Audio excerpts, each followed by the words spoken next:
JBC 뉴스 시작하겠습니다. 평택 브레인시티 사업, 아직도 풀어가고 있는 평택시의 과제 중에 하나인데요.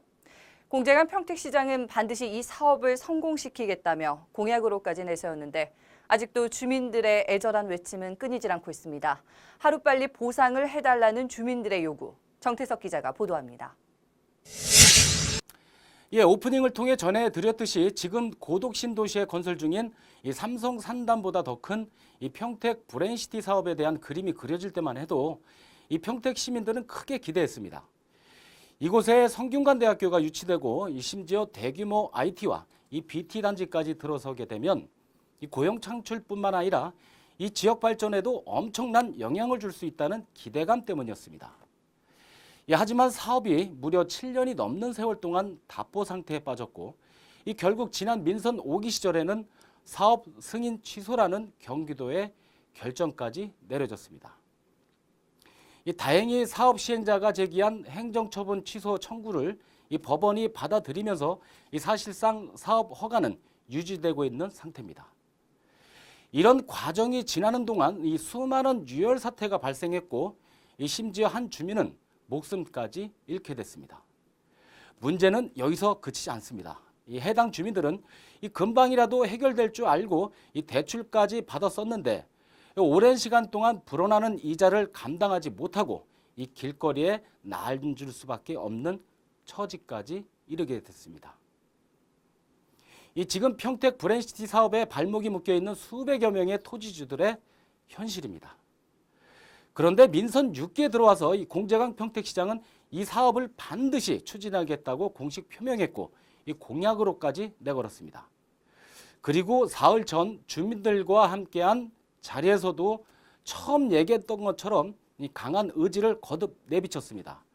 반드시 성공시키겠다는 겁니다. 계속해서 김윤희 기자가 리포트로 전해드리겠습니다. 평택 브레인시티 사업 지연으로 남겨진 건 주민들의 고통뿐이었습니다. 금방이라도 해결될 줄 알았지만 결국 8년이란 세월이 흐른 겁니다. 주민들은 더 이상 버틸 여력조차 없습니다. 그저 하루빨리 사업이 추진돼 빠른 보상이 이뤄진다면 더 이상 바랄 게 없습니다. 그 오죽 버틸 사람이 버티는데 못 버티는 사람이 지금 계속 있을 거란 말이에요. 이 같은 주민들의 현실은 평택시 현안 사업으로까지 세워졌습니다.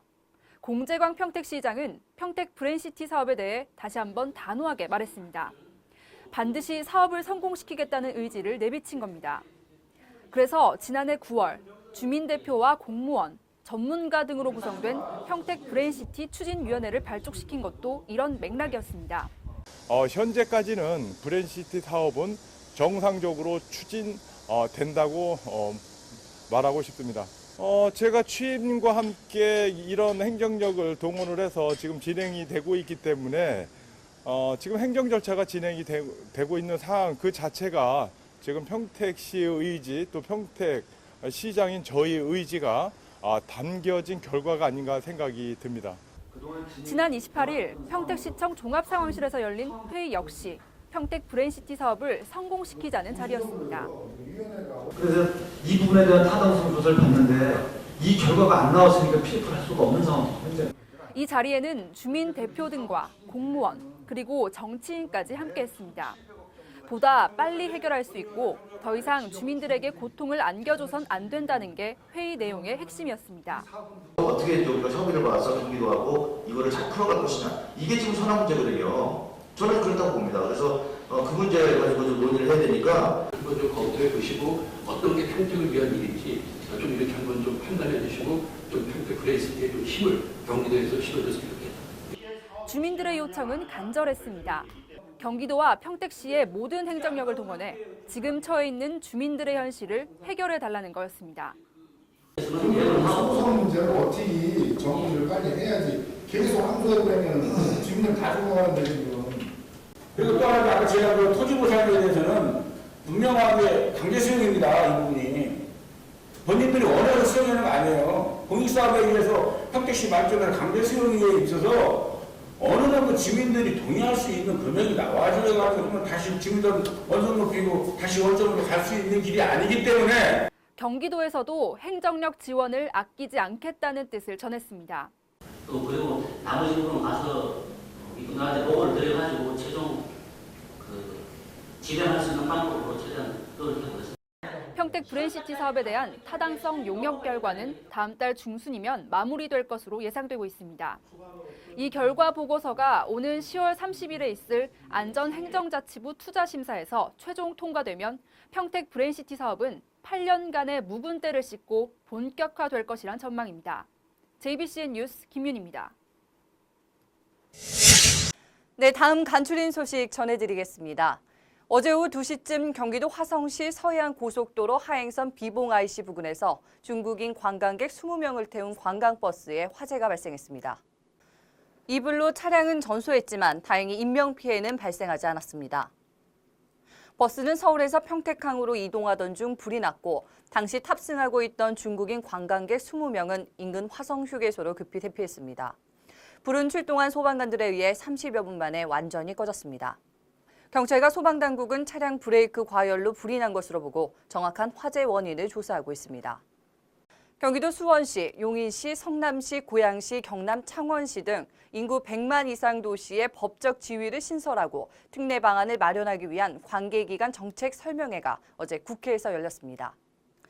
이날 자리에서 5개 도시 시장단은 인구 100만 대도시 특례의 조속한 추진과 인구 100만 대도시 법적 지위 부여를 위한 지방자치법 개정을 건의하는 공동 건의문을 진영 안전행정위원장에게 전달하는 시간을 가졌습니다.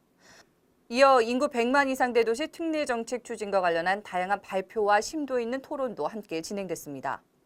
이날 정책 설명회에서 염태영 수원시장은 지방자치가 부활한 지 20년이 흘렀지만 지방자치 수준은 일할에 그치고 있다며 자치 조직권과 자치 재정권의 필요성을 강조했습니다.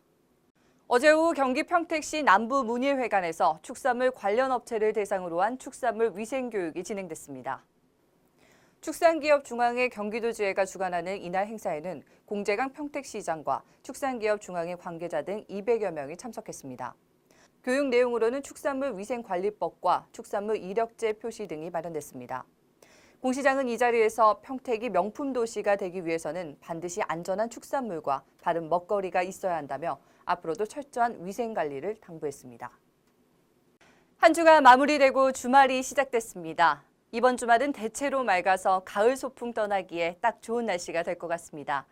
하지만 낮 동안에 자외선 지수가 강할 것으로 보이니까요. 외출하실 때 자외선 차단에 신경 쓰셔야 할 것 같습니다. 지금까지 진행의 한세화였습니다. 시청해주신 여러분 고맙습니다.